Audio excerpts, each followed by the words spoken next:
I've been on boats before, but this was my first time as the one in charge, the captain, the one responsible for everything and everyone.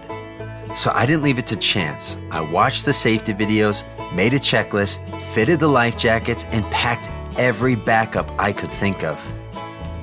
Who's excited? We checked the forecast, went over the rules, double-checked everything, not out of fear, but out of love. And we were off for a day on the water. I spoke up when I had to and enforced the rules. I wasn't about to let the day take a turn for the worst with an accident. I waited until the engine was truly off before they got into the water. Because the little things, they matter out here. It's all fun and games until something goes wrong. Being stranded in the middle of the lake was not on my bingo card. What just happened? Stay calm. You can fix this.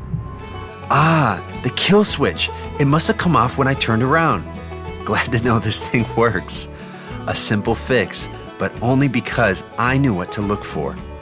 I might not know everything about boats, but I knew enough to keep them safe today.